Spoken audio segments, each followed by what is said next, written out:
2-week campaign. I think we're live. We're live, right? Are we live? It says I believe we're live.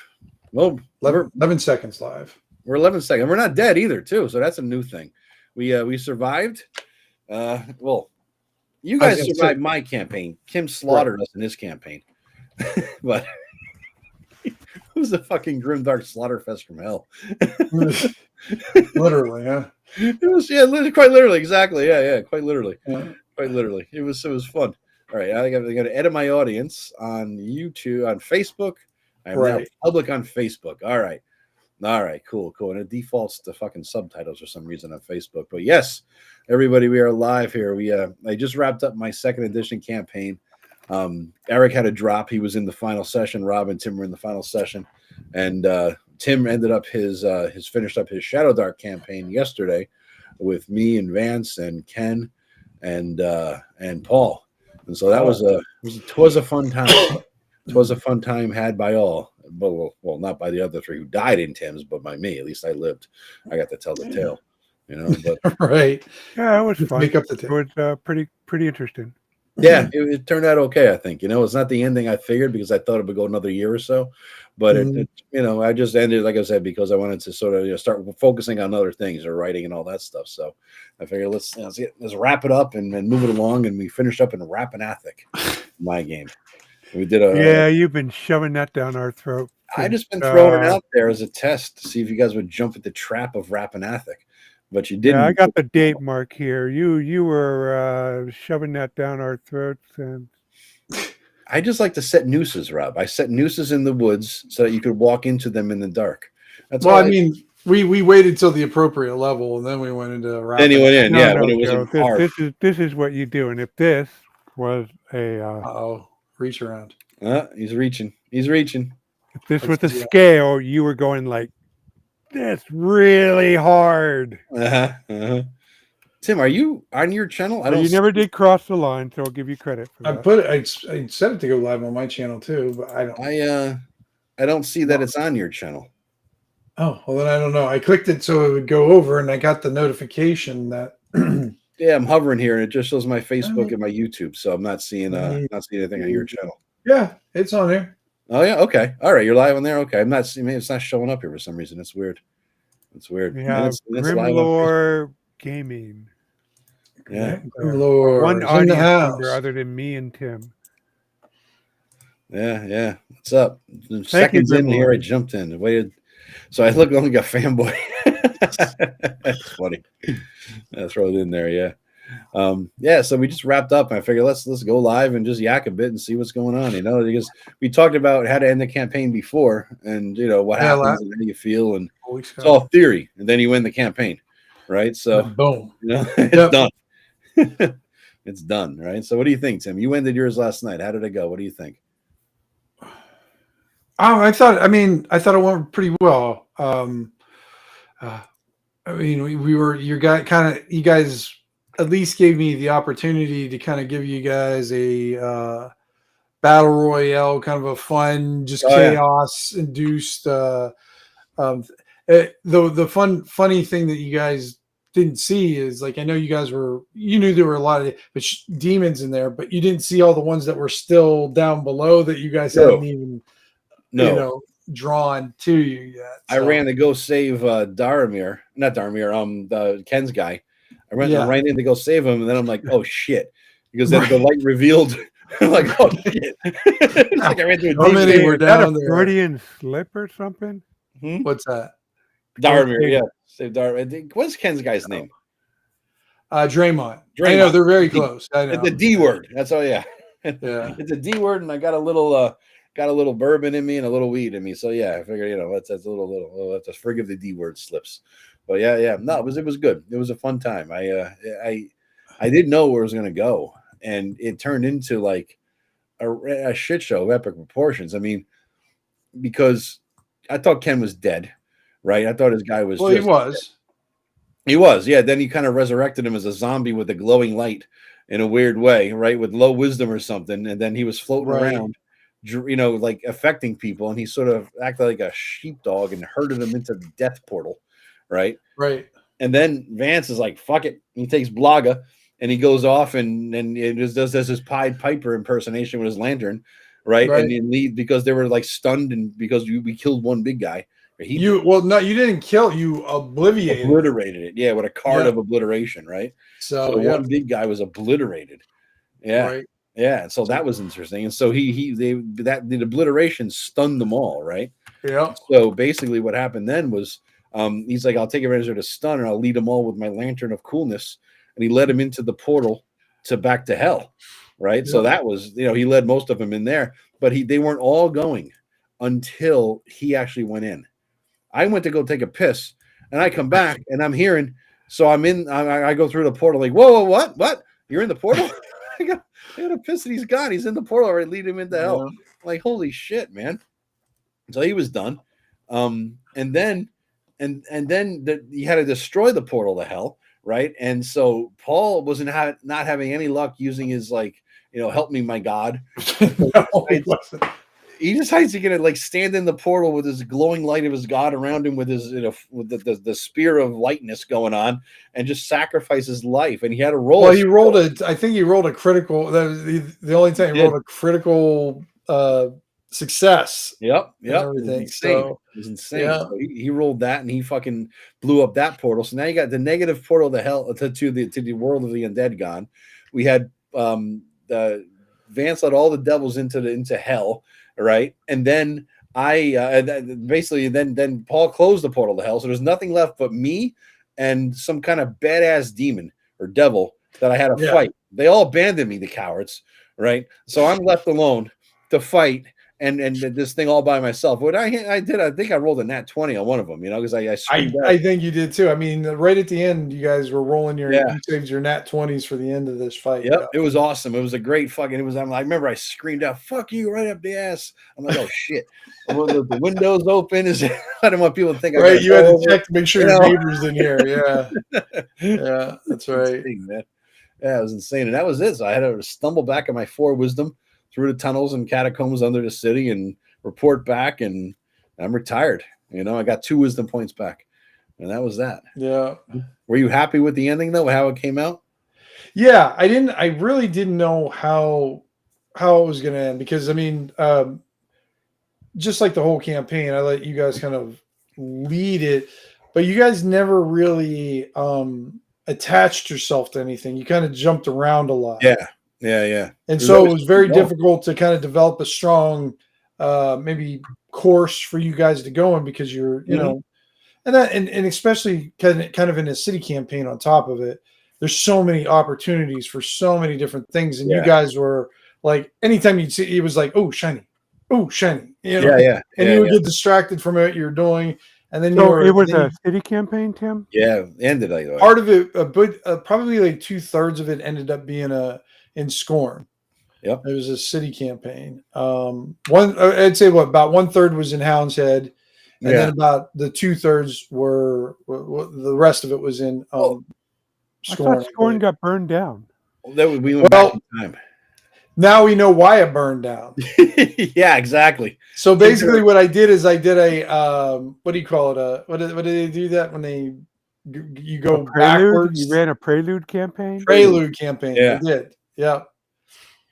See that demon gate that they closed that got opened during your guys' campaign they closed it temporarily, but it's still there. You know what I see? What I tried to do because you said there's a tiny little bit of an ember left of the portal. I'm like, I'm gonna kill it with my fucking hard silver sword just so that I can change the future. But he said, no, it doesn't work. Like motherfucker, I was trying to change the pig. Oh, Tim did what we call an Atrabilorian. That's when they did a time travel module, and they almost killed one of the founding fathers of the city-state of the Invincible Overlord. Yeah, we didn't read the history too well. We were thinking he was a bad guy, and he wasn't a bad guy. Yeah, but it happens. But so back to yours though, Joe. So we finished it tonight.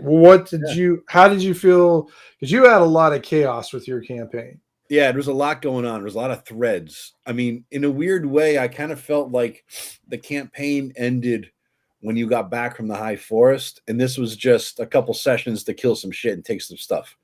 Right. You know what I mean? Yeah, well, because I think I had probably the most threads. Complete storyline Yeah. there. Yeah. It was because your game started with the one-on-one with me. Right. You know? And so we did many months of just me and you. And so I had developed an entire weave of things going on. Right. You know, and then I incorporated the other guys into you. And then there was like, they had each a few things, but you had most because it was the nature of the beast.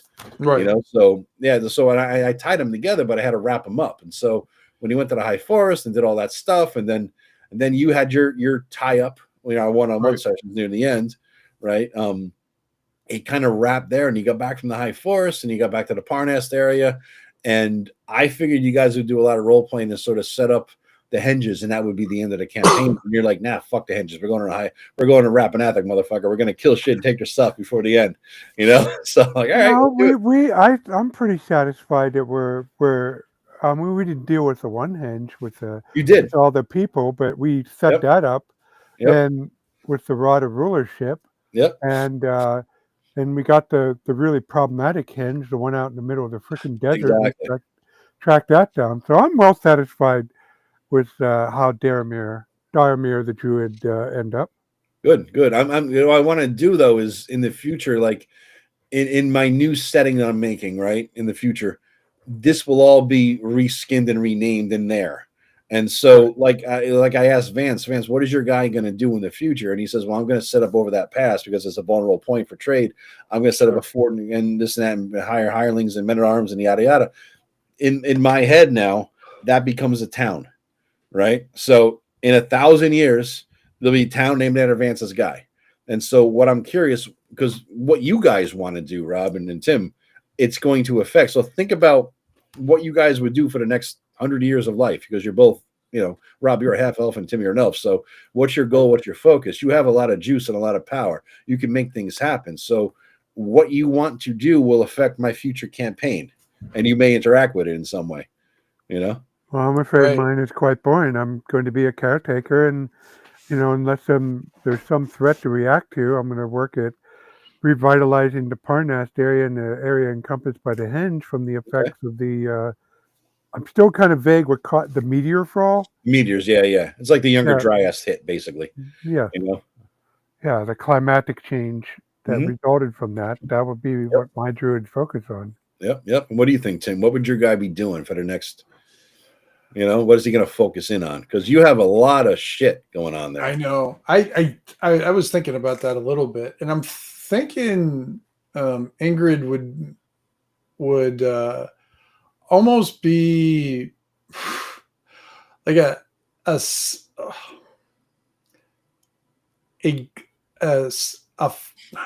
fixer ambassador for just like across the road, because I've got connections with the dwarves that usually nobody does. You do, and then plus when we bring that armor there too, they're going to be pretty happy on top of it and everything like that.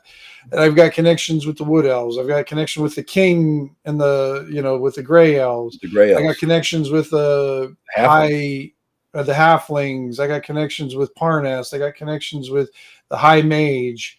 And then when Vance sets up his thing, I'll have connections up there. I even got connections with the freaking lizard men in the swamp. You do. You pull that off. So, and the mongrel men in the swamp, you know, so I figured I would just kind of be this guy. Ambassador at large. Huh? Ambassador at large. Yeah, I would be sort of like a fixture of folks, or if somebody needs help, maybe I can, you know, if say Rob's guy needs some sort of connection with this, maybe I can set it up, or just be the guy who kind of goes around and try. And then also in the background, I'm always aware though too that we have to work together to a point, because we still have a horde of orcs, hobgoblins, and goblins, all that, other things that are still gathering. All right. And that, and you're like Henry Kissinger with a fireball. Really, think about it. There's a bit of a Cthulhu taint to him. Yeah, a little tainted fireball. Yeah. I got a little edgier after that. Yeah. You know, I'm the same, but a little bit different. You know, that's true. If you notice how I started playing with playing them after that. Yeah. Before I would be very subtle and very kind of. I don't think they know. Explain what happened that caused that. That was interesting. I thought it was kind of cool though. So what was it? Was it Rael? We were in Riley. We went to the Riley. Cthulhu's home city or whatever. And I looked into a mirror, and a Cimmerican or whatever, however you say it, jumped out. Yeah, we don't know which one of you is the real you. That's the thing. They had to fight each other. Right. And he killed me immediately. I don't remember what happened, but I died. Like I don't know what exactly. I don't remember that. I just remember the original character died, and my original guy died, and the one that was stuck in the mirror is now me. Yeah. So so since then I've been playing a little bit more edgy and a little bit, You're a little tainted. Yeah, I'm not quite as diplomatic. I mean, I still use what I have, but like now, especially with all this, I don't have a problem with choking somebody out either. No, you do that quite liberally, and you did walk away with one of the very few copies of an accurate page for page full copy of the Necronomicon under your own. Which I would be researching. That could only be the good things, Right. Yeah. You might be you might be Sauron in the future, Tim. If this thing taints you, you could be Sauron of the world, And maybe while I'm doing my ambassadorial ship, I'm slowly planting seeds to regrow. What's it? Rael? I keep on Riley.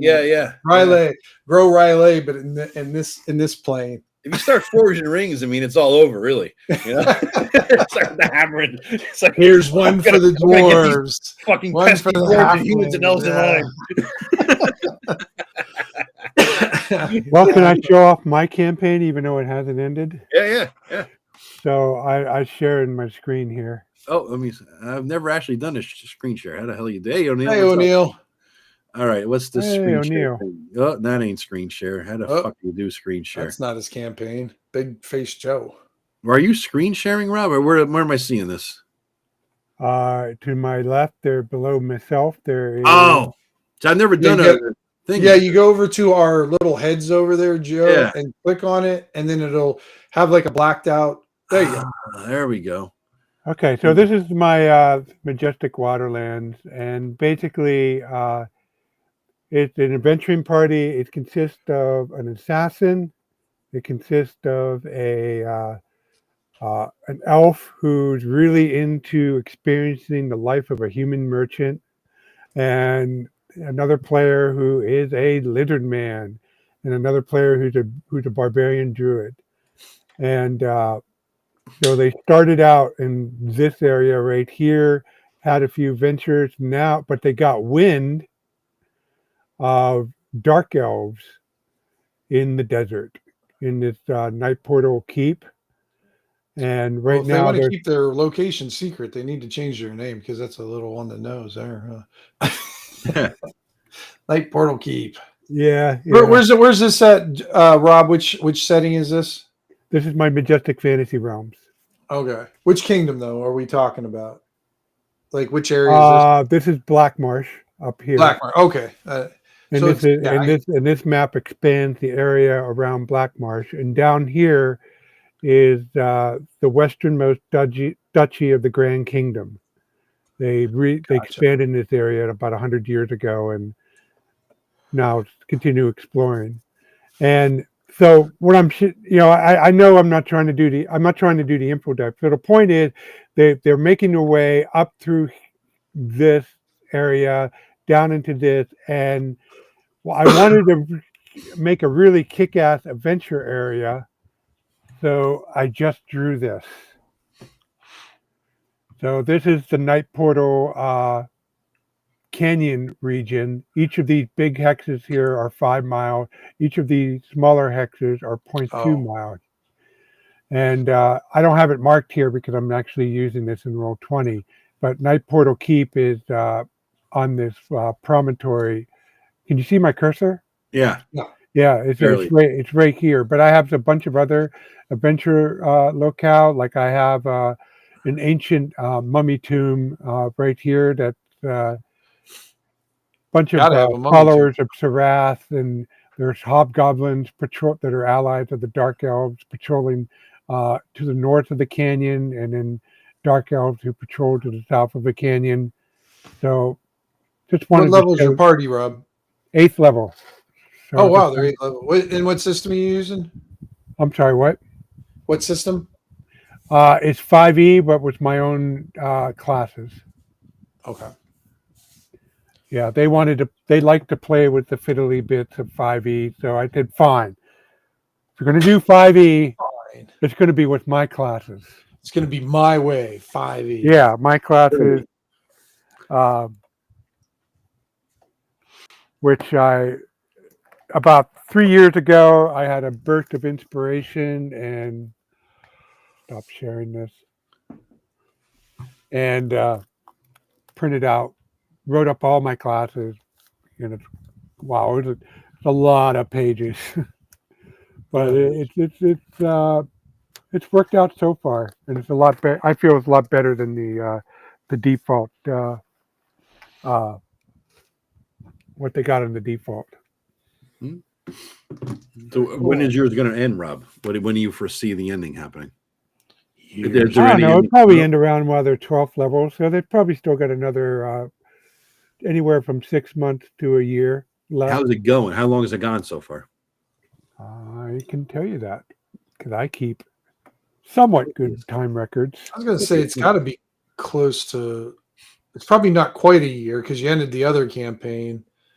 Probably about a year ago. Yeah, I started in July of 2024. Okay. Yeah, I was just after the Viking one with Greg, right? That one? Right. Just after the Viking one with Who's Greg. in that one, Rob? Who are you running it with?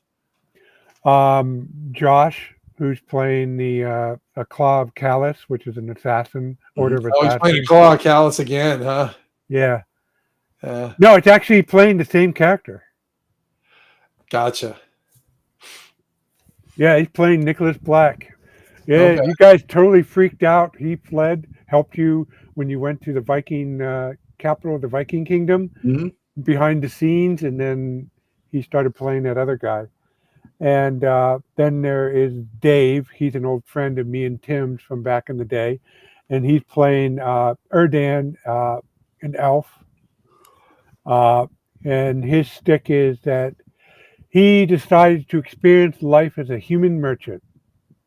And Dave is actually doing a really good job role-playing. He's really trying not to get the pitchforks drawn out with because the way I for those of you listening, I run a human-centric campaign, but I have no problem with players playing characters of different races. And with elves, human culture tend to treat them like rock stars. Yeah, that was surprising, man. Well, I told Joe about that because I said if you want to get treatment, it's not just elves because you do it with dwarves too. Yeah. And but the problem is they're treated like rock stars, and I don't know if when you read accounts of celebrities, you read these negative reactions to them, and even though they might have not done anything wrong, their fans have such expectations of them that invariably they step their foot in it, and just bad things happen. Yeah. Now here in our world, it's it gets in the tabloids, but in the fantasy world, sometimes the pitchforks comes out. Yeah. But David's been very been playing it really cool with that character. And the lizard guy, he's just playing as one of the gang. He's kind of like your role with Max in the other campaign. He doesn't have a huge backstory. He's happy to help out all the time. Although he hasn't managed to get himself killed like you did. Who are you talking about? Max, his bar crawl guy. Who's that? Joe's? Yeah, he played a thug in my City State campaign. Max? Oh, did you have a guy die, Joe, in the beginning? I did very early on. It was happened fast. It was happening real fast. I forgot his name. That's how fast that happened. Yeah. Oh wow, yeah. Yeah, and then the newest guy, he's playing Woohoo. He's a bit of a power gamer. Yeah. Okay. Woohoo, the power game. Yeah, his other character's name in my monthly campaign is Balzon Chin. Is what? Bows on chin. Balls Balls on Chin. On shins? Balls on chin, Joe. Out of all the people, I figured you'd know that one. Balls on chin? Yes. Oh, I thought it said shin, like your legs. I'm like, what the fuck are you talking about? Yeah, but he spells it Balzon Chin, BALZONCHIN, and you don't really get it until you pronounce it. I thought I said fall on shin, like you're gonna fall on your shin. It's just it's annoying as hell. Everybody in this group is annoyed by it, but he does it over and over again. So we just put up. So everybody just puts up with it. So I'd be like, no. I have to put up with Joe naming all his guys after 1970s detectives on TV detectives. Oh, Jack Columbo. Beretta's next, man. Beretta's next. Beretta. Yeah. Where did Max come from? That was your game. That was a different. I was just in Tim's game. I'm doing. He's got a theme. Well, at least you weren't Denny Crane. No, that was a Denny Crane. That was a little phase I went through. Denny Crane. I love Denny Crane. I know you got a Denny. Or was he the mage that died real fast? He died quick. Denny Crane doesn't live too long. I noticed. He's not like the Denny Crane of the TV show. I had Denny Crane in another campaign too. He didn't live too long either. Yeah. Anyway, Woohoo is a triple class character. If I ever play two characters in one, Tim, it's gonna be Starsky and Hutch. I'm waiting for that one. You know. I would still call him Cagney and Lacey though.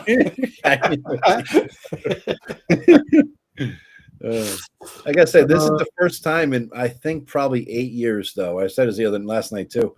It probably has been about 8 years. That'll be the first time I'm not playing and or DMing in one or more campaigns at the same time. And so you're not going to play Mondays anymore? No, it's done. I'm out. That's what I mean. Done. Yeah. Tim's done. Tim, that campaign. Yeah. So what we're doing on Monday nights now, Rob, is it'll be Ken, Vance, Paul, and myself, and then we're like I said, we're going to be rotating. Like Ken's going to run an adventure first. And then Paul's got, I think, something set up that's going to be. Paul's sounds like a blast. I just love the idea of it. So here I don't know what the game's called, Rob, but the premise of it is you're a manager or producer of a UFH channel, and it's your job to put on shows that get popular and come up with all these weird ideas to get these shows on it. I have no idea how it's going to work, but I love the idea. This is a ShadowDark campaign? No. This is his own. I like I said, I don't remember what the name of the system is. It's probably one of those weird zine systems that he put out, and it's just okay. Wow, that's going to be a slice of life campaign. Oh gosh, it sounds like so much fun. We're just gonna, it'll be a short, probably not one shot, but like one adventure kind of thing that we'll go through. But I love the concept of it having the program TV show. Who knows what it's going to be, but it's just so out there that I like. So different. It could be radically fun or ridiculously stupid. I don't know which. Sure you would have to channel your inner WKRP in Cincinnati, Joe. I love that. I do love that. That would be fun. That could be interesting. Yeah, Johnny Fever. I mean, you're all about that. I mean, that's fun. I have the whole DVD collection, by the way, all the WKRP. For sure. I knew that. That's why I used the example. You know what they did was is going to run. The problem with the KRP situation was that they had limited rights to broadcast all the songs and music, right? And so they had the rights to do it on the show and on the repeats of the show, but it didn't cover DVDs because DVDs don't exist. VHS, none of that shit existed. Restreaming on, whatever. And so some fucking fanboy lunatics went out and requested of all the various artists and everything, like personally, one by one, song by song, episode by episode, can we use your song in KRP? And like 80 or 90% said yes. But it was a tedious one by one process. Holy shit. Yeah, but they got most of them in there. So every once in a while, you see Dr. Johnny Fever talking about, and we just heard Jimi Hendrix, and it was clearly not Jimi, but he tells you what he just heard, Somebody watching, but not in the chat. Who else is in there? I'm not sure. There's 9. We have. Well, I think Rob and I, because I'm in there too. Yeah, I'm watching. We're down to 6 over here. Yep. So we got in my channel there's 7, and in Tim's channel there's 2. So yeah. Oh, yeah. Okay. Yeah. So we're doing okay for an impromptu 9:39 p.m. on a Wednesday, on a Tuesday night kind of thing. But so what do you guys think of that regional map? Too much or hard to Yours? tell. Yeah, that desert map I showed you. The one where you have the valley of the desert and everything. Yeah. I mean, I don't know what you mean by too much. I mean, it's a lot of desert, of course, but there's a lot of desert there. Yeah. But Well, mapping at that 0.2 mile scale. It seems like there's a lot of hexes in there, Rob. Yeah, exactly. I was it's thinking very busy with hexes. I would go 1 mile hexes, Rob. That's Yeah, that's kind of I did the 0.2 because that's what Judges Guild did, and the Judges Guild had their sub hexes like that. Yeah. I mean, but if it works for you, and if it makes sense for like maybe travel time or for random checks or whatever, yeah, you got to use what's best for what works. Well, what I did, I use another that's my second one, and the other one is set near Castle Blackmarsh. It's much greener, has a bit of swamp in it. So what I did there is wants a second look there, Rob. Put it up again. Grimlore is looking for a second look on this. Like to check out your desert. Yes. Okay, hold on. I want to copy one more thing then. So what I'll do is I'll hide the chat here so that you can get a better look, Grimlore, if I can figure out how the fuck to do that. All right, go here. I think it's at the bottom of the chat window there, Joe. Yeah, bear with me, Grimlore. There it is, overlay. Take away the overlay. That's my writing. Nope, I gotta go there. Be careful what you ask for, Grimlore. You've caused the dam to break. This is it. You've woken the beast. It's all that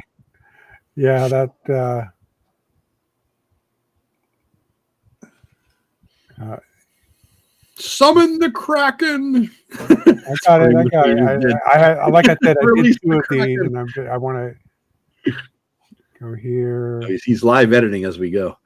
Yeah. You really released the Kraken and Rob's in live edit. Yeah. Look at these little drool in the corner there. He's really getting excited if someone wants to see his map. So Eric did release a thing while we were playing today. I don't doubt it. He always does. Yeah, it says 2 hours ago, and we were playing 2 hours ago. Yeah. We always talk during the first half hour or so before each game, what's going on. And Eric didn't contribute. He's looking at multiple There you go, Joe. He's looking at multiple screens. 5.5 starter set. Yeah. And so he just did his fucking video. Yeah.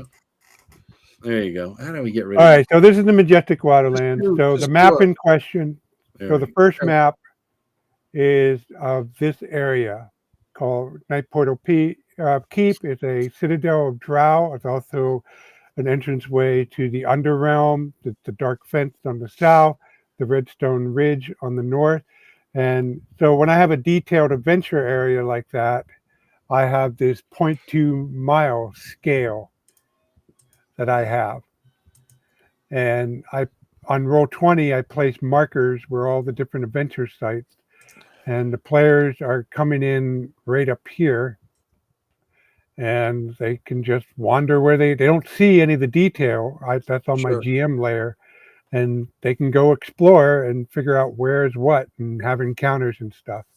So here there are dark elves down here. There's a mummy's tomb right about there that has some lore about it. There's a tribe of hobgoblins wandering the north here. I don't really expect them to go away from the canyon, but I do have random counter tables I can use for that.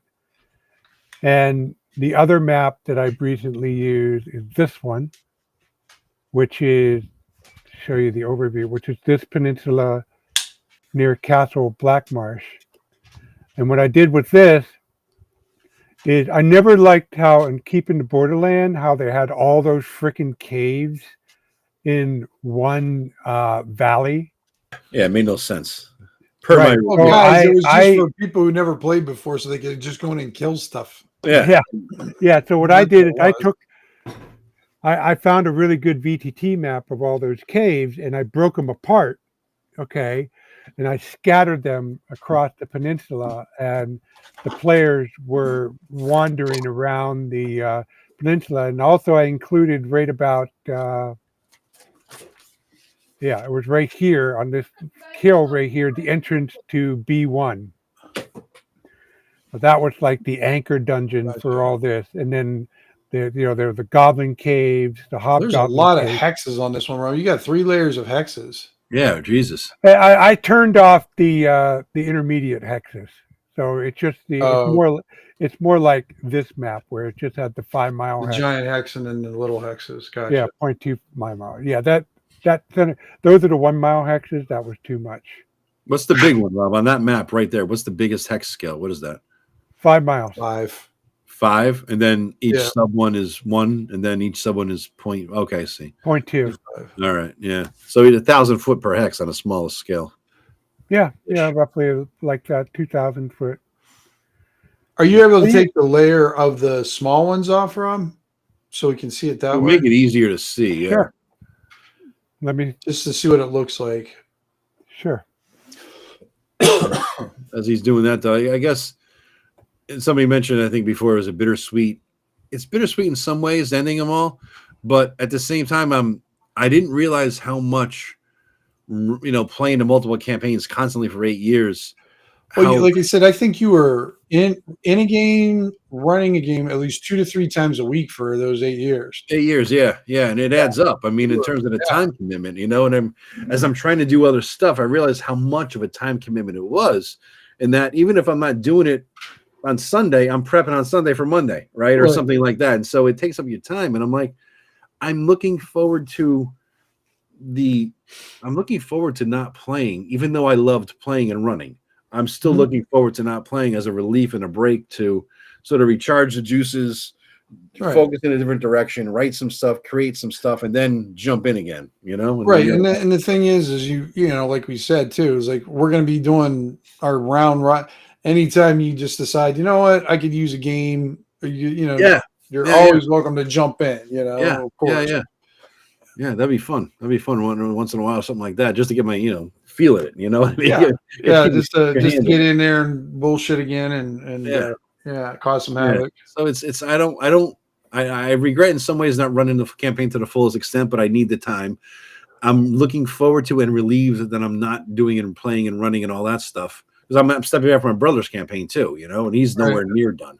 I mean, he's got a couple of years left on his game, but I'm stepping back from that too, and it feels good and a little sad at the same time. So yeah, I get it. Sure. Yeah. So what was your most satisfying thing for this campaign, though, Joe? The one I'm running now. The one you just concluded, yeah. What was like the that you were happiest with the way it came out? The way you guys figured out 2E and basically mastered the tactical complexities of the spells and everything else. You know what I'm saying? In terms of like you really, really, even though in spite of the bullshit character sheets and everything else, you figured out second edition with my heinous house rules of 19 pages. 19 pages, yeah. 4-point font, 19 pages. All my heinous house rules. And you figured out like how to still play a 2E guy very well. And, in spite of all the hazards and difficulties, you mastered the spells, you mastered the game, you mastered the tactics and everything about the system. And it seemed like you guys had fun doing it. You know what I mean? Eric steps up. Eric may not know what class he plays or what god he is, but he steps up when it comes to the combat. You know what I mean? It's like, And I was glad that Josh and Ken stepped in at the end. They volunteered. Hey, they kept hearing about the game in our group chat, right? And they're like, hey, what's this? You got a spots open, and Ken joined first, and then Josh stepped in, and then Ken couldn't come into the final session because he had stuff going on, and Josh has a lot going on with he does teams with schools and kids in his state, Advance has a lot going on. I guess I wish they would have, they could have played, but I gotta understand life happens, right? This is just a fucking game. This is elf games, So I got the map up whenever you're ready. Okay. Right. John, that's the main thing. Joe was running the 2E game, and I was running the ShadowDark game on Mondays. Yeah. Yep. Let's see. Peninsula map. Let's see. I'm just showing the comments here. Yeah, I'm ending all my campaigns, John. Everything. I was only running the one because I was running a separate with my brother and some other guys, and that ended a while back because one guy had to drop and it just wasn't worth going. So all the games I was running to at one point, they're done. I was playing in Tim's, and that's done. I was playing in my brother's, that's done. So 4 games I was doing, they're all gone. So that's 4 nights They weren't every week, some of them, but it frees up some time. Yeah, because you were doing yours every other week. Yeah. Yeah, and my brother's every other week, and this and that. So let me share you now, Rob. Let's see what there we go. Like this way. Okay, so so I can turn off layers here. So that's what it would look like without the 0.2 mile. Yeah, that looks better. I mean, that's what you want to I would say if I was selling this for print, I would need both hexes, because let's see with the other add the next one. Want to see all three? This is all three. Yeah, that's too much. It's too much. Yeah, I would go with that. That's the one that I think looks the best, Rob, because you can still see everything and you've got like a measurement, but you don't, because with those little hexes, it just, I know we're seeing a shitty, version of it, through here because it's all pixelated and everything, but it gets really busy. Well, I can zoom in. Yeah, I mean, that looks, I think that works pretty well with just those two. But I mean, you got to do what works best for you, but I think that looks the best. Well, here's how it worked out on Roll20. So you can see where I placed everything. This Witch Hill here was the Ruins of Ramat by Brave Halfling. The B1 module, it was basically they came here, found traces of kobold, dealt with the kobold, found B1, adventured there for a while, found the tracks to where the ogres, goblins, and hobgoblins. And you can see the blue were the players. They tracked down the orcs, and then they finally figured out where the priests of Sarath, and the priests of Sarath were the mastermind, all these humanoid tribes living in this area, and they went here. And now this cave right here in the keep on the borderland, this is called the Shun Cave. And it had a bunch of ochre jellies or other weird stuff in there. And the party went there, and they wanted to get the priest of Tarath, and they looked at the trail down there, and they said, you know what? We'll deal with that later. And they never dealt with it later. Rob, do you have toilets for the ochre jellies, though? Do you know where they take a shit? Because if you don't, it's an incomplete map. Just saying. They had chamber pots. Yeah. I go, so I went, these are all, all the maps I use. So this is, the evil temple. No, that's not. Rob, what ratio would you use? Because I've noticed the first time I played in your game, I remember saying this to Tim. I said, Tim, why is Rob running like an I5 or whatever the fuck it was? And you would say something like he likes to run modules that are pre-published. What would you rate? What would you guess your ratio is to already published modules and adventures versus ones you make up yourself that you run in campaigns or drop into your setting? I mean, if you're talking actual dungeons, I would say a quarter of my dungeons are stuff that I make completely from scratch. And then 75% pre-published somewhere. But you got to understand something, Joe.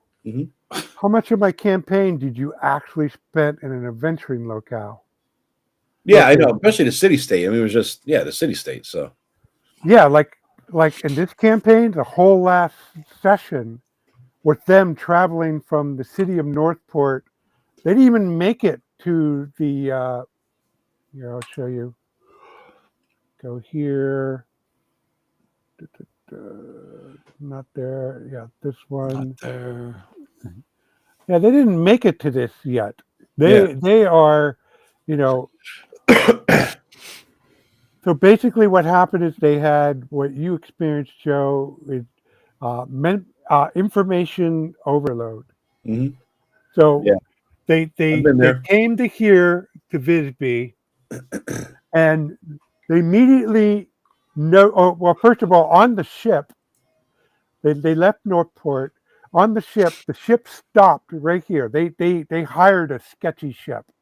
Okay, they investigated all the ships that were in port, and for some reason they liked this ship that had a reputation of being a bunch of smugglers.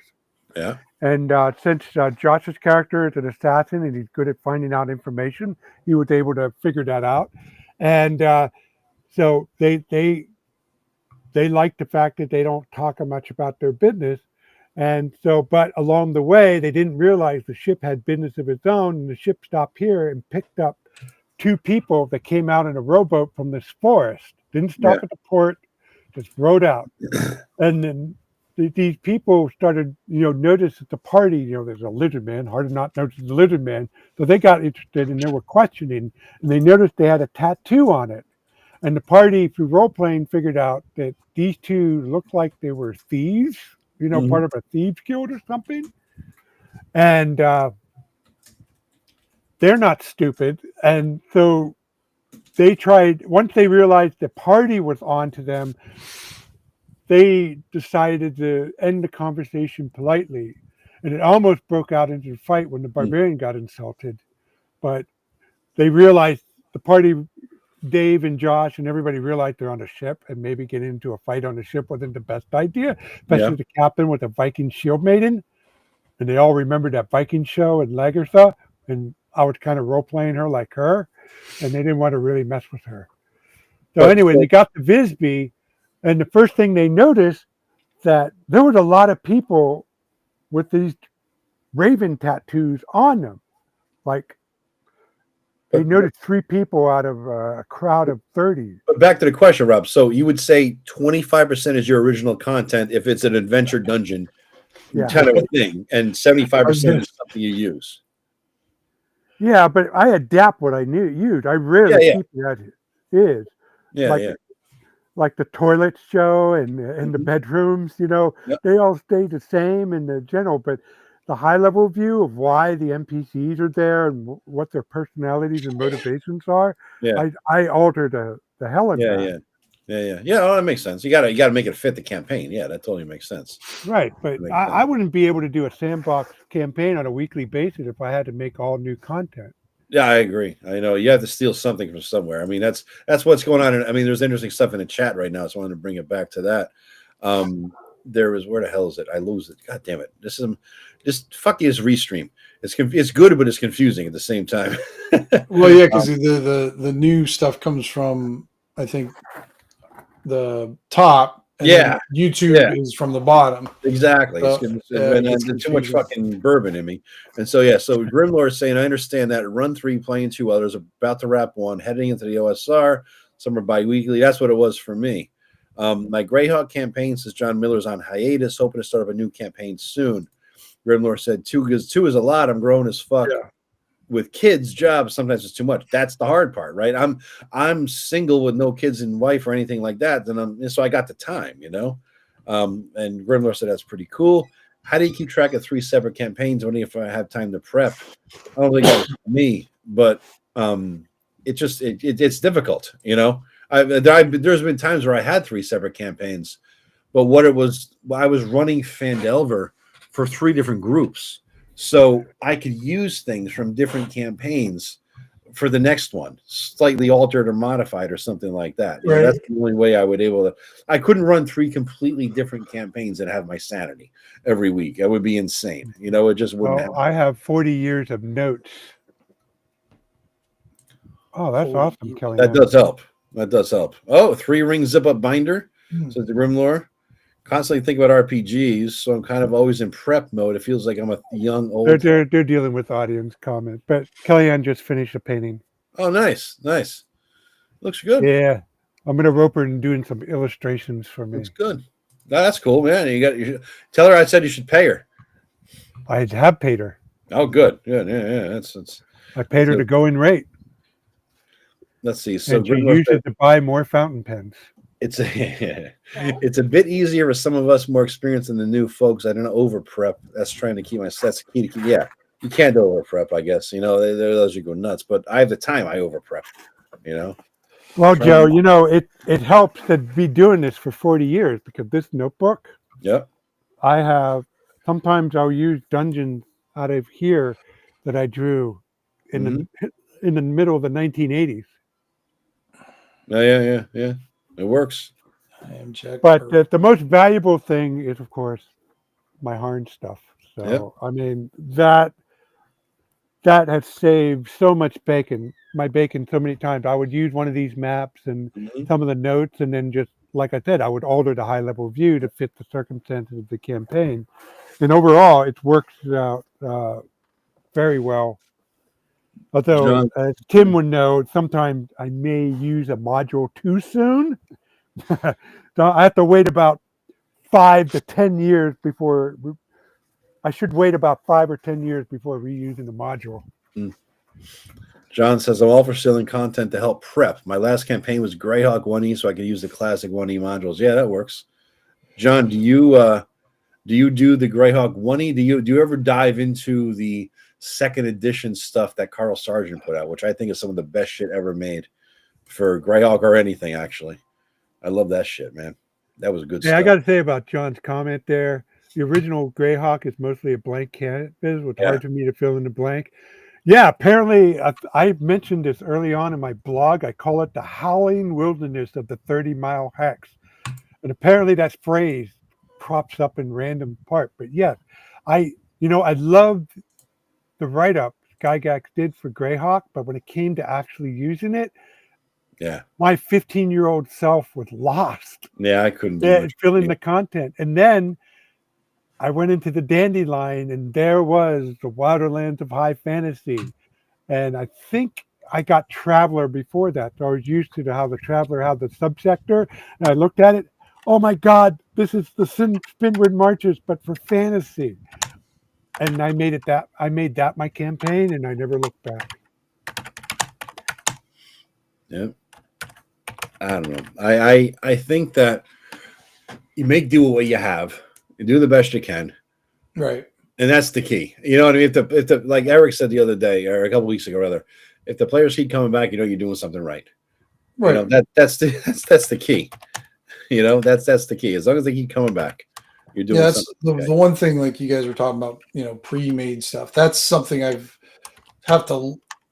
need to learn more how to use, because I usually make up everything I do in my campaign. Yeah. Yeah. I make the maps, I make the adventures, I'm not like Rob's kind of uses a foundation of Judges Guild. He uses the foundation of Forgotten Realms. I think it's Forgotten Realms or Greyhawk, Joe. I forgot. Me, I use Forgotten Realms mostly. Forgotten Realms. Yeah. Where mine's always sort of. That's probably why I don't go too big scale sometimes, because I don't have a kind of like a skeleton to put things on. I make I make the skeleton, but I think this campaign that I ran this time, I used more of my own adventures, because that was the damn thing. I would write all these adventures, but then I wouldn't use them in my campaign. Never use them. Yeah. You publish them or just use them yourself. Right. So I think this campaign I used more of my own adventures than any other campaign. It was fun. Yeah. Yeah. What? Any regrets, Tim? With my campaign? Yeah. Some of the twists that I threw in, I don't think,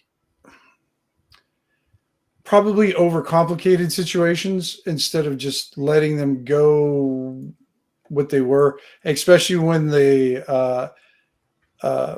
when the party got separated. Not so much the party got separated physically, it's when they, temporally they got separated. Yeah. And it got, so half the party was in a completely different place and a completely different time. And the thing was, is you guys, neither side seemed to have any interest in rejoining. That was the thing. You guys were perfectly fine on their own, and I was just like, all right, assholes. Yeah, we were doing okay. It worked out.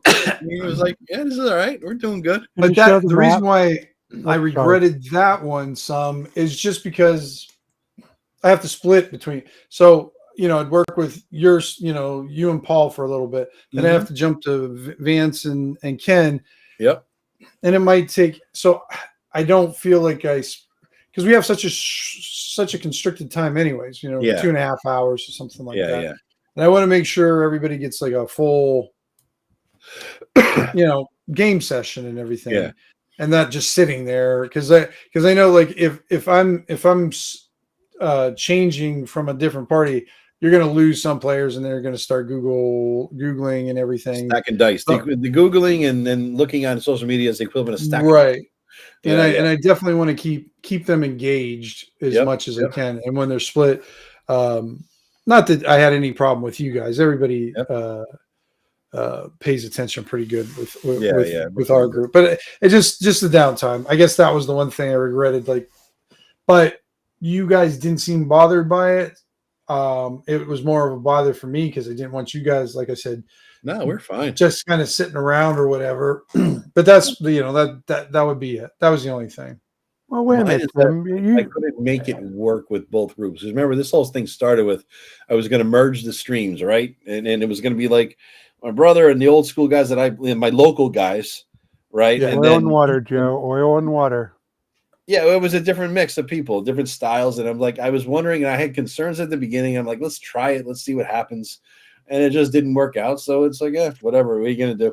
And I wish, and one guy had to drop. And once we split the groups back to the original oil and water, one guy had a drop. And then it just didn't keep going, my brother's game, which freed up a night for me, which kind of like selfishly speaking, it was like, I got a fresh Saturday night back, every other week. Or every week, whatever the hell it was. That was kind of nice. But at the same time, I wish I could have made it work. But I don't know how, because there's certain play styles that just don't mix well, right? So what are you going to do? It's just the nature of the beast. What are you going to do?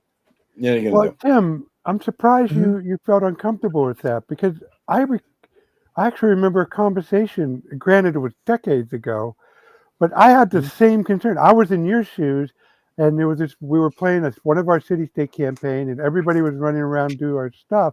And I was waiting. Hey, are you guys okay with this? And you explained it to me like, no, we enjoy watching what the other guys do. Yeah, it was fun. Yeah, but that was an in-person. Right, but that was an in-person game, and we didn't have any electronics to distract us back then. Yeah. Good point. So that's a whole different. That's a whole different beast. Yeah. Like these days, I mean, like because we know Eric's answering emails, getting his spies out there, finding out secret information, and posting videos while we're playing. And that. So like with someone with like Eric, if you give him downtime or someone like him, you kind of lose them for a while. And I just didn't want anybody to until you say roll initiative. Eric's not paying attention for a lot of it. Well, that exactly thing. Yeah. So can you show that screen that I have shared? Another one? Yeah. Another one. Rob, so this one. I was trying to get, because Tim runs wonderful campaign and it's obviously they're thematically connected, but he didn't have a setting the way me and Dwayne had setting. But though Dwayne kept having setting after setting, but he always built his setting complete. But Tim, so I drew this map. I took all the names he gave me up to that point, and I drew this map for him. And I think you used this part of it once, but that was it. Yep. I had a 3x4 map of it, 3 foot by 4 foot map, or one of my LARP friends had a job at a print shop, and he said, "Rob, send me some files." So this is one of the files, and he sent me back a tube full of these huge ass blueprint sized maps, and I gave that, and Tim had it hanging on the wall. So anyway, since Tim isn't using this, I made this part of my Majestic Fantasy Realms. Grimlore says, 1E Realms would be a breath of fresh air, but my heart resides in 2E Ravenloft. 1E Realms is where I start and stop with Forgotten Realms, honestly. I took the gray box first edition Forgotten Realms. I took Waterdeep in the North, Savage Frontier. I think I did the Tether Am part of it and maybe Kalimshan. Everything else I did myself and ignored. And so that brings you back to 1988, right? So I ignored everything. There's no Drizzt. There's no God Wars, like the trilogy books and all that stuff. None of that happened. So my Forgotten Realms starts and ends in 1988 or 89, whenever the hell that fucking gray box came out. And so I'm not burdened by the bullshit of Wizards of the Coast and TSR, that all the crap they put out there. Because that gray box, was the best setting box I've ever seen. It had just enough and not too much. You know, I agree. It was perfect, and the fucking cover was badass. The guy on the horse, it was just badass. I gotta pull it out. Where the hell is it? Oh, just pulling it out. I'm pulling it out. For me, with the Greyhawk Folio, Joe. There it is. This. Look at this. Look how much this is destroyed. That's how much I love. You can tell how much you love something by how well it's destroyed. You know, look at that. Look at that pit. That's awesome. That is awesome. Fucking awesome. And Joe, if you want to talk destruction. We're gambling, and then the maps are falling apart. I mean, look at all the tape hanging off this thing. I tried to tape it and keep it together. You know, look at this shit. That was a great setting, though, man. Great setting. Well done. Well done. I still have mine. Beat the shit, but I love it. You know. Yeah, I've always been. Grimlore mentioned this. Heart resides with 2E Ravenloft. I just absolutely love Ravenloft, but I have. Oh yeah, I've got. I mean, pretty much this right here is all Ravenloft stuff. I mean, I've got most of the modules. It's funny. I have the box sets up there. What's that? You've never run a Ravenloft related thing with us. Never. Interesting. No, I like to read it, and but I've never run a Ravenloft campaign. However, secret. You remember? So remember how Paul made that hexing area? And whatnot, and you remember seeing it on my map. It's kind of like a fog covered kind of thing. Oh yeah, that place. Yeah. It's gonna be there's gonna be a little Ravenloft influence in there mixed in with it too. So I'm taking Rob's idea Paul's idea, and then I'm taking Ravenloft and kind of working in a little bit of that in there too, because I think it'll match well together. It'll be kind of that's cool. Fucking do it up. Yeah, I think it'll work. Yeah. John says I like the gray box. Despite its virtues, gray box lacks descriptions of many towns and map locales. That's why I say gray box plus Waterdeep in the North and Savage Frontiers, and you have 10 years of gaming material that you could play with. That's just enough. And if you want to go south, you get the Am one and the Calamshan one. You get the whole coast. You're good to go. Yeah, so this is the remains of my original city-state map, and they fell apart. Yeah. Much scribbled with notes. Yes, and let me tell you about those, Joe. Oh, okay. So Rob, I don't know, had a crisis of faith one year. I don't know what the hell happened with him. He gave me all his Judges Guild stuff. Really? Yep. Gave me all his Judges Guild. Traitor, Rob. You traitor. Well, I had my own campaign setting in mind. And I'm like, Rob, I said, are you sure you want to do this? I said, I'm not going to take this unless you're really sure. He goes, yeah, I'm sure. And I said, okay, this is what I'm going to do. I said, I will take this, but I'm putting it in a box and I'm going to keep it for you. And if you want it back, all you got to do is ask. And I don't know, how long did it take you before you asked for it back? 3 minutes, 4 minutes.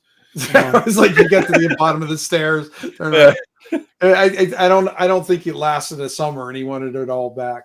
I mean, I took the time because there was some stuff in there I hadn't seen, so I got to look through some of the Raven or the Judges Guild stuff and that. But I think I can claim the best treasure haul from Judges Guild stuff. Remember that one at the breastplate, Rob? So Dwayne and Rob are we go to this, it's about an hour and a half away, this game store. We go down there and it's called the Breastplate. It's in Poland, Ohio. Oh, Poland, Ohio. Okay, I can remember that. And then you got miniatures everywhere. They have a little bit of D&D stuff because there wasn't a lot back there. You still just had bareness, but it was a wargaming place. It had like miniatures out the ass. You could get them. Oh yeah, just anything at the time. What they had there would be a fortune. I mean, they had stacks of Raoul Partha minis there. The little boxes and stuff. And then I'm kind of, because I was never a huge miniature guy, so I'm looking through the what they have a little bit, and then I see this box, one of your favorite things to do in a used bookstore, Joe. Found a box underneath the shelves. I pull it out. It's filled with Judges Guild stuff. Oh my God. And I didn't have that much money, you know. Yeah. Bro. So I go up to the guy. I go, I'd really like to buy what's in this. And he goes, you got $5? I said, yeah, I got $5. Gave him $5, and it was just filled with. I don't know how much Judges Guild. And Rob's like, Rob's like, did you just buy? He's just. I think I let you go through it though and pick stuff out that you might not have had too. I think I'll let you guys. Yeah, I didn't have much, but what was there was appreciated. So I appreciate that. Yeah. We always looked out for each other then. We always kind of shared stuff. So if we found something, between the three of us, we always tried to, you know, if I found some Judges Guild stuff, I knew that was Rob's thing. If I found some BX stuff, that was more Dwayne's thing. And if they found like maybe some AD&D or some weird ass thing that nobody heard of, they knew that was my thing. Yep. I have something similar here, and I remember I posted this. I just found I had a blog 1,000 years ago, right? Joe Delores' Wondrous Imagining. Joe Delores. Well, why don't you call it not Wondrous Imagines, but Shit Stir is what it was. Shit Stir, yeah. You made the nerdy cry. I went to a game store. It was a comic store or something near me or whatever, and I was in the store, and there was a box of shit, 2 boxes of shit under the table. And there was nothing I wanted to see. And I look at those boxes, what's in there? And he goes, just some old stuff. I'm like, yeah, I'm gonna put my poker face on here. You know, old stuff, old. You know, maybe old, just old junk. I'm like, all right, well, let me see. And I'm looking in it, and it's packed full of Judges Guild and ancient things. Oh, that's so fun to find. Oh my God. Fuck? And I'm I'm trying to not to shit my pants live, you know. And I'm like, well, what do you got? How much? And he says, well, take a look through it. I said, make an offer. I said, I don't know, $100. And I'm like, I don't even have $100. I had to borrow $100 to fucking get them. I'm like, yeah, all right, that's fine. So I shoot home. I get the $100. I go back and let me show you this. Let me show you this shit because I posted the blog post and there's a list of it. I think I remember this one, but yeah, you figure out how to share my fucking thing.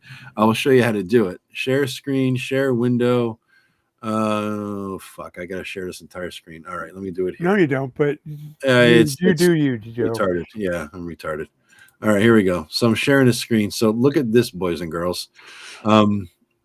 This is the list of the stuff I got. All right.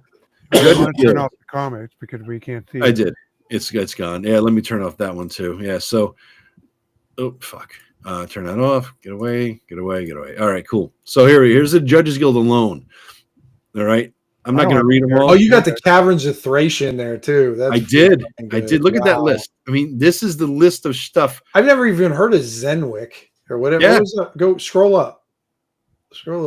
Yeah, that's a science fiction. That's a travel. Oh, that's why. Okay. Yeah, but it's all in their Judges Guild, though. Yeah, it was all. Yeah, they have a lot of that. I've never heard of Laura's Tower. And look at the maps. Look at all the fucking maps I got. That's nice. It's almost some of them laminated. Yeah, I know. Yeah, some guy with a lot of look Machemia Press. I didn't know that there was any such thing, even though I'm a Raymond Feist fan. Bard games. Chaos. You got the complete Spellcaster and the complete Adventurer too out of that. Yeah. There's one more, wasn't there a third one? I don't know. Complete Alchemist. Yeah, that's what I thought. Alchemist. Okay. Yeah.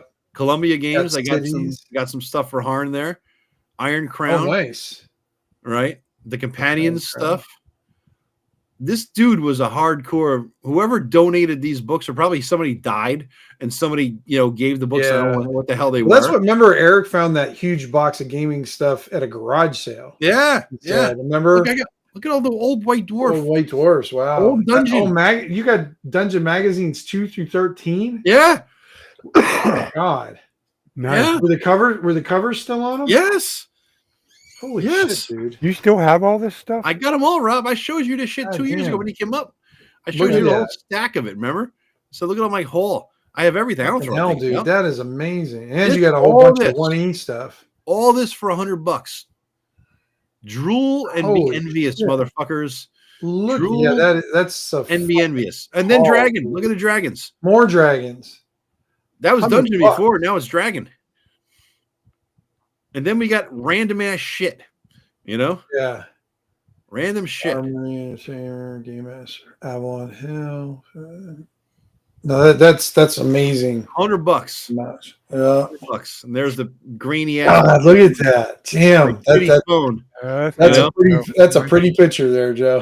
Yeah. It's a shitty guys grainy at the picture. at the Arcanium, the collector's site, are just going, what? Yeah. I know. This is when this is like before OSR was a big thing. This is like 07, 08, 09. I don't know. Right, because back then nothing was worth anything. No, it was shit. It was garbage. No. You know? It was pure garbage. And nowadays you probably got, I don't know, probably $1,000 worth of stuff there. Oh God, easily. Without doubt. Matt Jackson walks in. Matt Jackson. Scroll back up. I saw my name. There was an interview I did with you guys. Remember, I did a podcast interview with you. Oh, that's right. When he interviewed me, me and you, and just talked about our gaming. How we met. I think that was the main theme. Yeah. So it's like a Harry Met Sally kind of thing. Huh? This is my old blog, guys. This is a rare little glimpse into the past. I took this down. Hey, Raji, where's my fucking book? Yeah. Remember that one? Wait a minute. Stop. What's the date? Well, I think the dates are skewed because I think all the dates I took it offline or something, Rob. So it's all skewed. I don't know why it's all January 16th. You know what I mean? That must have been when you got killed. Your maids got killed. I don't know what the hell happened here, but yeah. A lot of these are his. This is his blog. Blogcast. Blood Island is back. They're all January 16th. So they're all. It's some weird. I'm looking at your numbers. I'm shocked. I thought you would be getting more than I did. I was getting the 400s and 300 or 500. I don't know. Let me see. When there was another. What the fuck did you do there, Joe? Start running game at a local library. No, I had the Stranger Things picture, so that was big. I guess that's what got it in. The cleric issue. Now he's got some numbers there. Yeah, this is. I mean, we're going back, Rob. All those newer ones were after the OSR was big. All right, that was like 8 years after the OSR. Well, now we're going back to the dates, 2014, right? So now you're getting better numbers. Made an OSR zine run. Unsticon, Flail Snails. Remember that? Clark Peterson. I hit on him for a while. I beat the crap out of him for a little bit.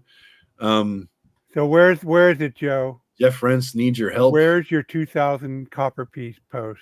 I'm getting there. It's like a couple hundred here. I was gonna say you got a ways to go. Yeah. This is the old. I can't believe this is. I still are. Yeah. Never goes away. It's still there. There's Blood Island. You got to show more Blood Island. Right, yeah. River Mountain. There it is. 1,000 coppers. 1,400. Yeah. Here it is. Here's the infamous post, everybody. Yeah. Last night we played our second session of River Mountain. We're not going to play it again. Here's the thing. As a player, I want my character to kick some ass, be awesome, and have a tale to tell back at the tavern so we can get some action with the serving wenches. Conan, Fofford, and the Grey Mauser style. That, to me, is motivation to play an adventurer. Durmount, at least the first level that we played, provided me with no chance for any of that. I know it wasn't the players or the DM because we played together in different settings under different rule sets and have achieved all of that awesomeness. Eric Tenkar of Tenkar's Tavern ran Durmount as written, which is what we wanted of him. He didn't play it. He didn't change it. He's a great DM. He's run games full of awesomeness in the past. Durmount just didn't come through as a fun environment. Why? Let me count the ways. Way too many empty rooms, boring. Rooms with stuff that looks interesting, but it has a needless distraction. There was a room with a half dozen balloons. No one is stupid enough to go into such a room, so we shot them from the outside. The other room. There's the paragraph. Yep, there it is. Then random rooms with stuff in it for no reason. In one room in the corner is a bag with 1,000 gold. Why? Empty otherwise, except for the orcs we drove off. Orcs with 1,000 gold. Exactly 1,000 gold. It's a very exact dungeon. Another room had debris in it. After killing the rats in it, we spent 30 minutes looking through rat shit and found 2,000 copper pieces. Why? Oh, and there was also some other crap like a pin and a comb worth some money. Did I mention between all these rooms a never-ending stream of empty, useless rooms filled with debris whose sole boring purpose was that if you searched them, you would attract wandering monsters. Then this is Greg's kamikaze run. We came to a door with a poison trap, save or die. He died. Well, he had 30 minutes to die, so he did what any adventurer would want to do. He tried to go on a blaze of glory, sort of like Vance last night. So he didn't feel that all the events leading up to his death weren't the biggest waste of time ever. He ran forward, triggering every trap, taking a swing at everything he saw until he was dead. Truthfully, I wanted to follow him into depth. The dungeon was that boring. Well, there's another paragraph about 2000. Yep. Now, can you imagine sitting in a bar with your fellow companions, nursing your grievous rat bite wounds, chugging a beer, and telling your story of badassness to the other patrons and adventurers and serving wenches in your never-ending quest for fame or glory as an adventurer? And then we found another room that had nothing in it, and another, and another, and another. And then we fought rats, big rats with big teeth. Hey, here, look at the wound in my ankle. And I searched through all the rat shit for half an hour and found all these coins. Apparently, rats can count well because there were exactly 2,000 of them, and a fancy comb for my lady. What, do you want me to use the comb that's been covered in rat shit for decades? What kind of cheap whore do you think I am? Take your pussy comb and rat shit covered hands somewhere else, and by the way, you smell like dead rat too. He pours his beer in his lap. So yeah, so that was it. That was. And I tell you, I played in a campaign where James ran Dwimmermouth, and that's not how it came off. Really? Well, yeah, really. He didn't run Dwimmermouth as I saw it or as Eric had it. You know? Yeah. Yeah, it was. Well, I didn't think it helped that I just wasn't anyone else wasn't the same way with when he ran it. It felt very creepy, very evocative. Yeah, there was a lot of empty rooms, but to be honest, we didn't spend much time on the empty room. We checked them out. We didn't sit there and go tap, tap, tap with everything. Mm. It was kind of, quickly became obvious that, okay, not every room had something in it. And the way he described things, we were able to figure out how the dungeon was put together and started becoming more proactive in our exploration. Yeah. Rob, I mean, the way it's written and what came out to play test it sucked ass. He made her run it better, but what he gave was his notes, his scratch notes, Right. Well, I can't debate that because he did all this stuff. I mean, Christ, this has been offline for a long time. This is all the old. It's like a little memory lane. Joe Badgent, I loved him. They do with D&D, but I just loved him. Why did you take it all down? I don't know. Different time, different era. You know what I mean? Yeah. It's still up there in the Internet Archive. Yeah, I mean, it'd be hard to find, though. No, it's not hard to find. If you have the original link, it's quite easy to find. Hey, really, who has it, Rob? That's the thing. I do. You're on my OSR list of OSR Bog webpage that I never updated in 10 years. Yeah. Oh God, look at all these things. Vintage stuff, the decline of man. What the hell? I don't even know. Like, I forget what these were, Jesus Christ, man. Skin in the game, 10 funny pictures. Jesus. Dave Arneson. Game day. Oh, we did Dave Arneson game day down in Flickr. What the fuck? We did it down in the Complete Strategist. Yeah.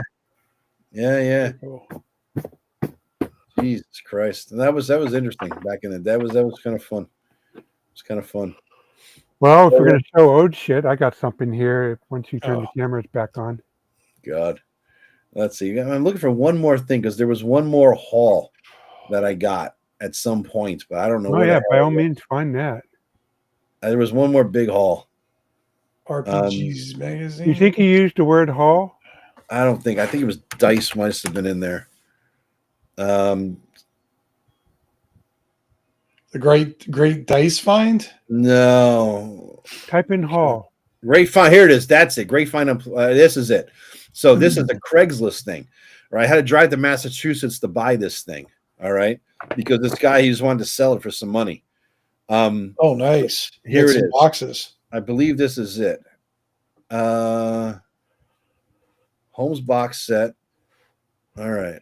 I've read shitty photos. Ooh, this is an earlier printing. You had the Geomorph and monsters. I don't think there's a list here. Oh God, this isn't. I'm sorry, this isn't it. My bad. This wasn't the one I found. There was a thing I got on Craigslist though, back in the day. that I ended up driving the message. There it is. Boom. This is it. This is it. 3 DMGs. Holy shit. 3 DMGs, 3 players handbooks, Legends of Lore. Let me just make sure this is the right one. Yeah. Yeah, this is the guy I drove to Massachusetts to get because he gave me a massive bag of dice. I'm like, dude, you can't give me your dice. You can never play again. It's like, and I said, it's even I think I posted in here. It's like a gunfighter giving me his 6-shooters. You don't do that. You just don't give up your dice, you know. But so here it is. First edition hardcovers, 3 DMGs, 3 players handbooks, Legends of Lore, Days of Demigods. Look at all the books. This is the other massive haul I got. Got more Dragon magazines in there. More dragons, more dungeons. Moldave Basic, and then I got the Moldave Expert in the box. 3.0 introduction game modules. Remember I bought the Moldave box at the Warzone Matrix? It was just the empty box. Just the empty box, yeah. Wow. Well, look at the modules. I didn't write the names, but you guys know what I know, but yeah, I love the modules. That's such a great awesome haul on this. And this is the first time I ever got the I think the Greyhawk in the folder. Not the actual box, the folder, you know? The folder? Yeah. I never had the fucking folio thing, you know? So I got roll aids. I got some roll aid shit. Then there's some random ass stuff, you know? Yeah. This is the other massive haul I got. $120 for this box. That's got to be a couple $1,000. Thousands. Oh, yeah. Yeah, absolutely. You know? Yeah, that was the other fucking haul I got. So, yeah, that was a nice time there. It was a nice time. It was a nice time. Yeah. Good haul. So this is my original Judges Guild. I'm gonna get seasick. Let me embiggen you. Sorry. Can I embiggen you? There you go. So it's right here. So this is my master notebook, which is all my printed notes and stuff that I have over the years. This is my GM city-state map where I have all the key stuff. And let's see. So this is all my original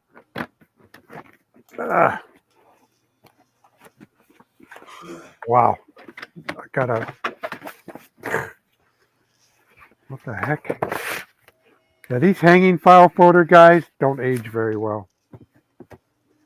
But this is all my original city-state stuff, including Wraith Overlord. Still use it as reference. My tattered, torn apart city-state. Wow.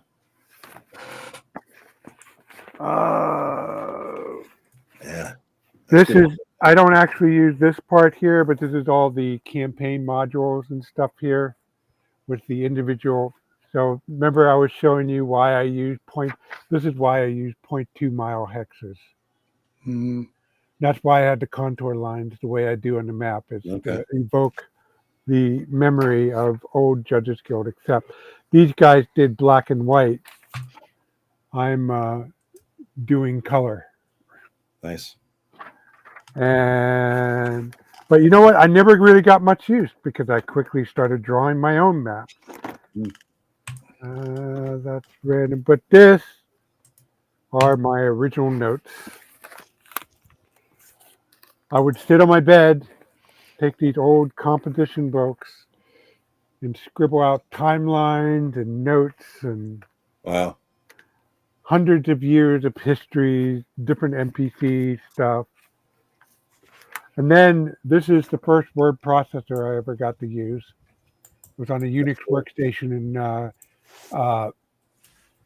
college. Yeah, this one's about the life of Mitra. For a time, Mitra was a guy who died and became a god, and I abandoned that one. I didn't like that. I wound up liking that.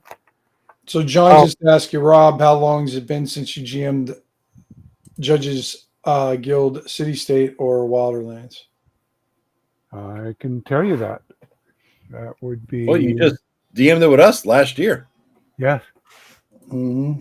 I refereed it in The last session was June 13th, 2023. And my last 2 campaigns were both in Black Marsh Majestic Fantasy, because if I'm going to publish it, I got to eat my own dog food. So I've been running a once-a-month campaign for the past 2 years, and I started a weekly campaign this summer.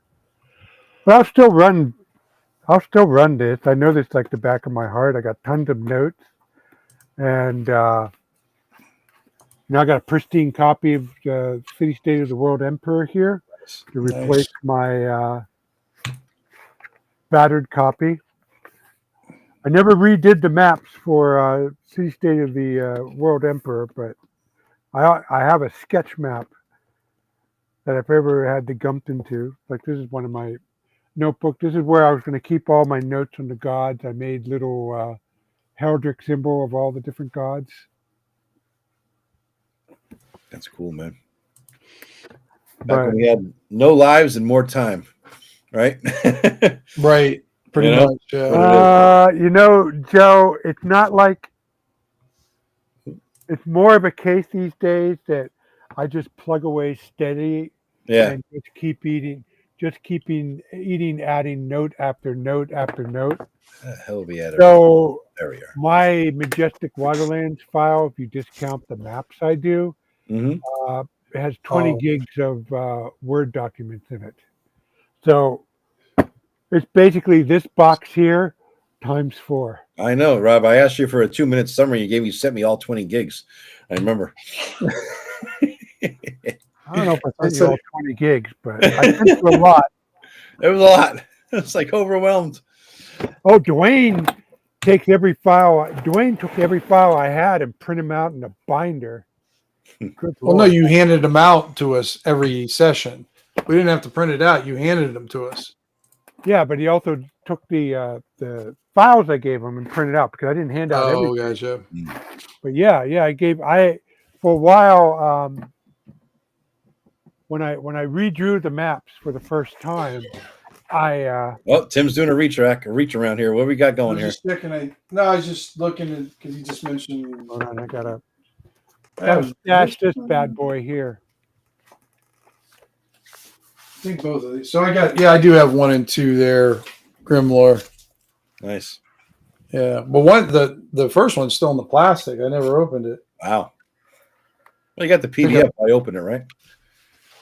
Well, I think I bought that online, and this one's open and everything. The first one, and see, this is all right, Joe. You know, we were talking about the artwork for the current version.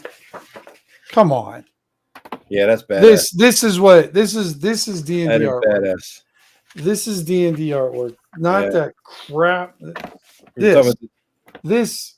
Yeah, the 5.5 DMG artwork. Tim was complaining about it. Just shitty artwork and it's pastel and bullshit and all that. Yeah. You remember that cover of that one Dragon magazine where there was like a hill fort and it was like a Dark Age style King Arthur getting killed by Mordred?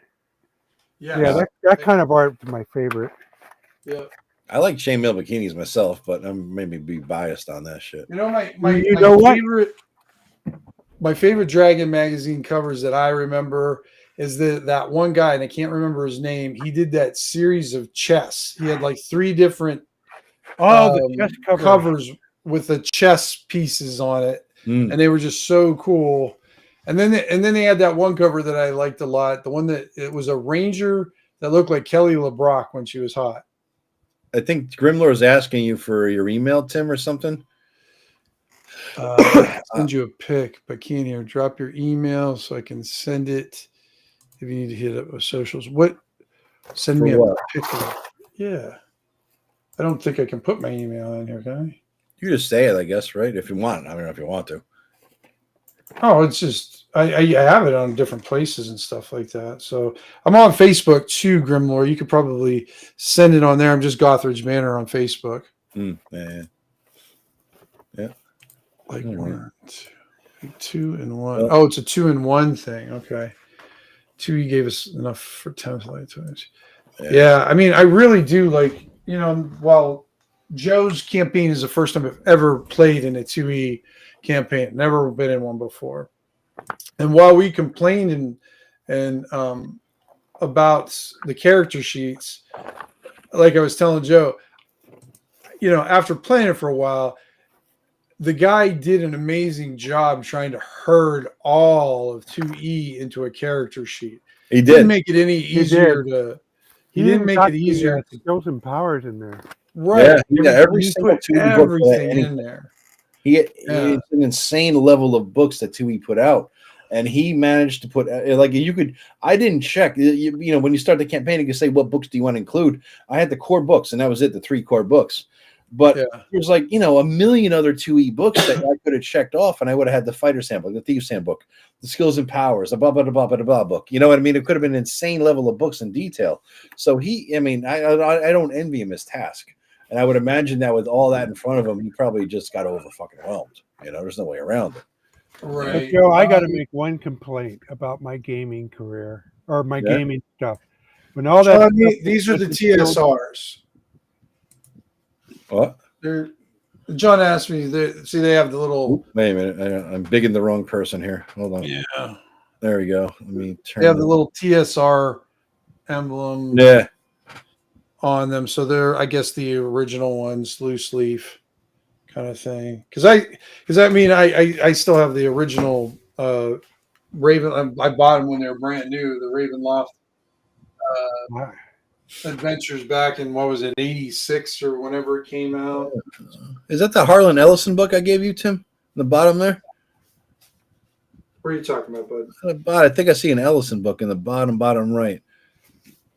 All these down here? Yeah. Oh, these ones I can't. Which one did you give me, Joe? I had 2. I mistakenly bought 2 books, so shockingly, and I think I sent you one, or I gave you one, a Harlan Ellison book. I thought these are all mine. I think I remember which ones. These are interesting books here because White Wolf put these out.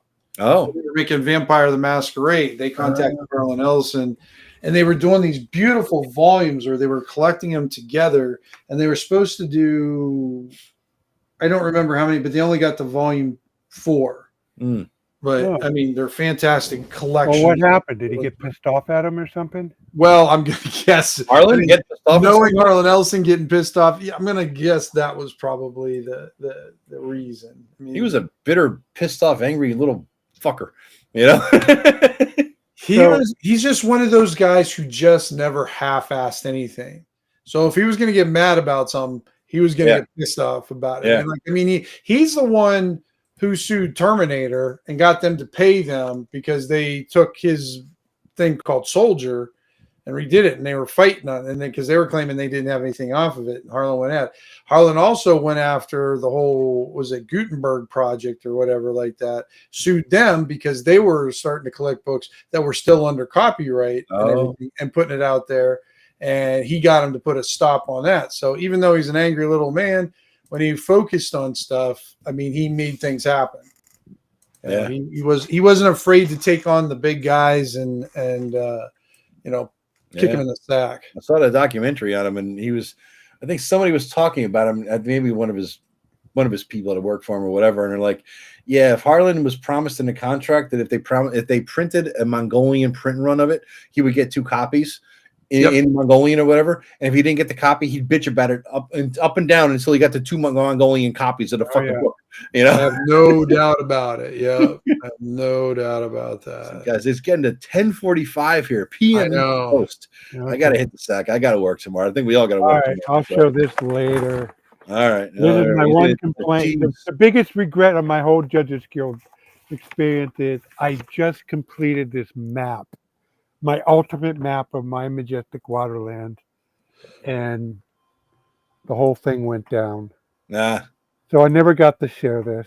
Well, there, now you are. Screenshot that shit, boys and girls. There it is. No. Click. Yeah. All right, guys. Well, thank you very much for listening. Appreciate it. Yeah, I appreciate all you guys listening. Oh, we started out with the max. Yeah, we're up to the max number of viewers there. 8 watching. Yeah, we got 8 on my channel, 1 on Tim's, and 0 on Facebook. So fuck Facebook, I guess. But it's out there. But thanks for watching, everybody. Appreciate you. It was sort of like debriefing after our game here. Yeah, so, compressing a little bit too. Fun. Yeah. Then the 2 campaigns, and onward and forward. There we go. Onward forward. Good luck with your. Oh, now that my Tuesdays are free, Majestic Fantasy Realm will get done that much faster. All right, that's what I'm looking at too, man. That's it. Me too. And actually, I'm into a pretty time-consuming part. I got to draw up some maps. All right. Lots of maps for illustrations. Enjoy. All right, everybody. So we'll see you next time. Next time. All right. Good night. Thanks for watching, guys. And I'm going to drop, guys, and get ready to bed. Take you later. Bye-bye.